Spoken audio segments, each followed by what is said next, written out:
After 2 weeks of protest and pressure from the Gen Z, religious leaders, the Law Society of Kenya, the opposition and the courts, President William Ruto has bowed to pressure and refused to assent to the controversial Finance Bill 2024.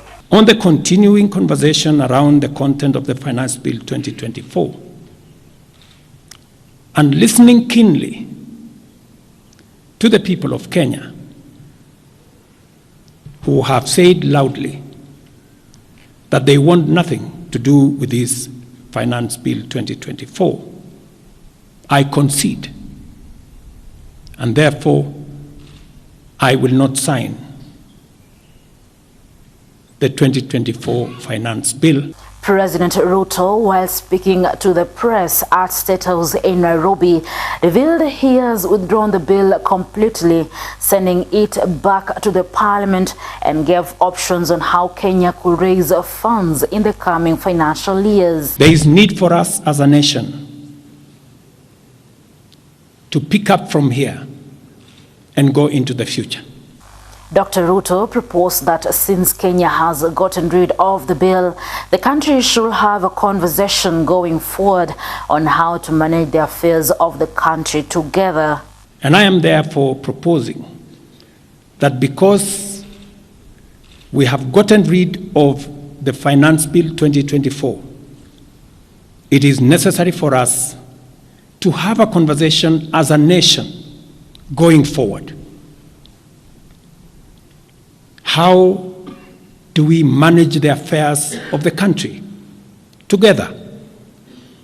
How do we manage our debt situation together?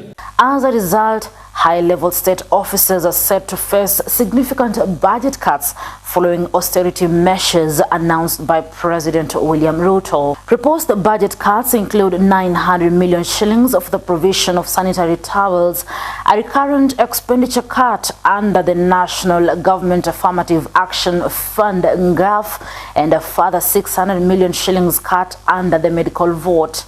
Other proposed cuts are 15 billion shillings from the National Government Constituency Development Fund, commonly known as NGCDF Kitty, 15.1 billion shillings from the ongoing road projects, 11.6 billion shillings from various projects under the Waterworks Projects agencies, and a further 7.75 billion shillings from security operations and modernization under the Ministry of Defense.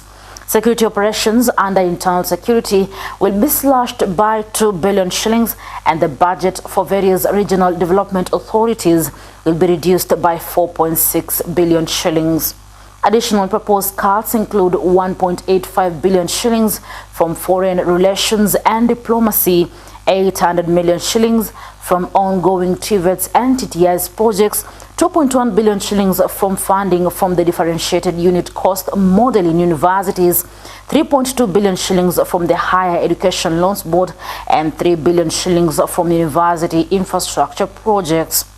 Infrastructure for primary and secondary schools is facing proposed budget cut of 1.6 billion shillings, the school feeding program 1.8 billion shillings, the Kenya Revenue Authority 4.7 billion shillings, Kenya Airways 1 billion shillings, and the Civil Servants Insurance Scheme 1 billion shillings.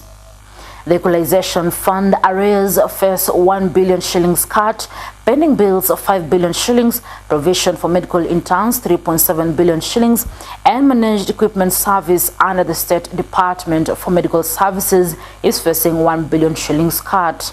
Treasury CS Ndungu is seeking to slash the budget of the Office of the President by 451 million shillings and further 500 million shillings from operations under State House. The Ethics and Anti-Corruption Commission (EACC) will lose 200 million shillings, and the Office of the Director of Public Prosecutions (DPP) will lose 195 million shillings. During the address, the head of state, however, defended why the members of parliament passed the bill, saying the revenue raised through the bill will have been used to subsidize fertilizer, pay junior secondary school teachers who are demanding for permanent and pensionable terms, the last mile connectivity, operationalize the Universal Health Coverage UHC plan, and pay coffee and sugarcane farmers, among other sectors. It means that some of the development programs amounting to 200 billion shillings, we will have to cut down, to delay them. They will have to wait, some of them, for next year. We will try it again. We will try next year to find some money. Some of them we will have to cancel, because that's the nature of things.